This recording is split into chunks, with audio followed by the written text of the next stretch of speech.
An ancient historic coin. Today we're going to go over the legend of the Lee penny. When the plague last raged in Scotland in the latter part of the 17th century, the services of the famous Lee penny, the heirloom of the Lockharts of Lee House, Lanarkshire, were being constantly requisitioned as a charm against disease.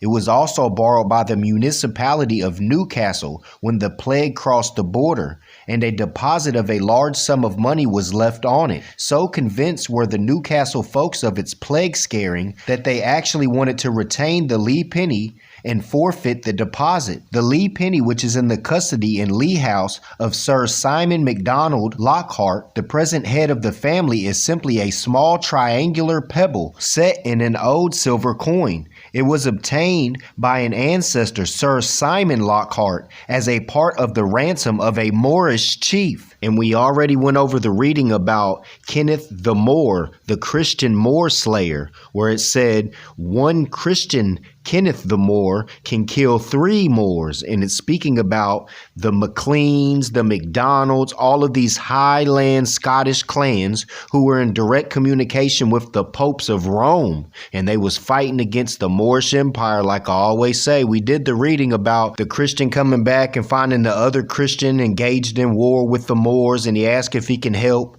But the MacLeans, the Highland clan, the MacLeans, the ancestors of Aubrey MacLean, the Scottish chieftain, which these are Scottish chieftains in direct contact with the popes of Rome, fighting against the Moorish Empire. Matter of fact, the MacLean ancestry, they received a direct papal bull charter from the Pope VII. And we already read where when people would go and ask to support the Christian Crusades, the Pope would say, your payment is your booty and prize, what you steal while you're out on your crusades. So it ain't like they got a big payment and then they went out. No, whatever they was going to get is what they was going to get from booty and prize, from robbing, raping, pillaging, colonizing, thieving, all of that. That's where they was going to get their payment, just like they did with this Lee penny. They're talking about the legend and making it seem so heroic. No, they was doing human trafficking, and this Lee penny was paid for ransom for a Moor to be released because they was human trafficking. They let him go for a payment. They say it was a Moorish chief, but that was a Moorish high priest, man. That was divine. You're messing with divine karma when you mess with the Moors. That's the sons of Allah. That's the will of Allah. The Lee penny, which is Sir Walter Scott's talisman, is kept in a gold casket that was presented to an 18th century cousin of the Lockhart family by Maria Theresa. The above is a clipping from a Canadian paper sent to us by a lecture friend, which prompts me to write a historical paragraph in reference to the Lockhart family of Scotland, which is an ancient one and owes its name and origin to a very romantic incident in Scotland history. Sir Simon MacDonald Lockhart, as referenced to in the above clipping, is a first cousin to Alex MacDonald Lockhart of this county. The friends of the family will no doubt read this with great interest, as the question is often asked. While the whole family, both male and female, carry the name of MacDonald as well as Lockhart, the founder of the family was a Scottish knight known as Sir Simon MacDonald of Lee, who took the name of Lockhart from following circumstances. Robert Bruce, King of Scotland, when on his deathbed, exacted an oath from Lord James of Douglas that after his death he would cause his heart to be taken from his body and would carry it in person to the Holy Land.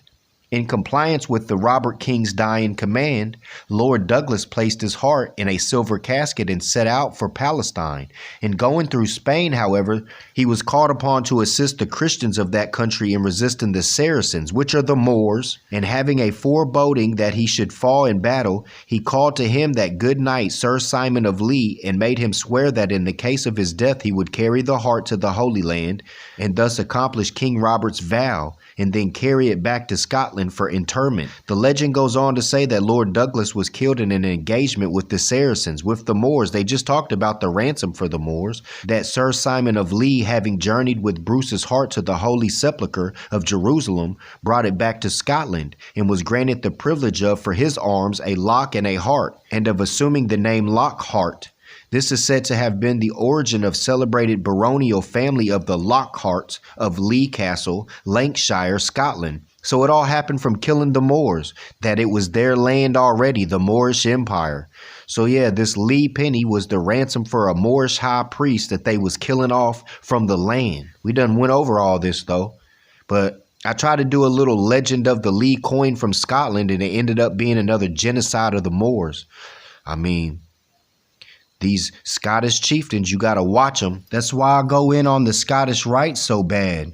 Because if you want to turn a leaf and grab onto this gospel plow and do the will of Allah, then you can't keep supporting the Catholics and the Christians because they did genocide against the Moors. But if you want to hold on to the plow now, you got to do it the right way. But you're not going to be sitting up in there with Scottish Rite Temple and all that, talking about Christianity and the Lorraine Cross and all this Christianity, the Masonic Bible of the Christianity. You can't do that, man. The Scottish got a lot of blood on their hands. And if you want that washed off, I know how to do that, brothers. But until then, there's going to be no peace. But there's peace within.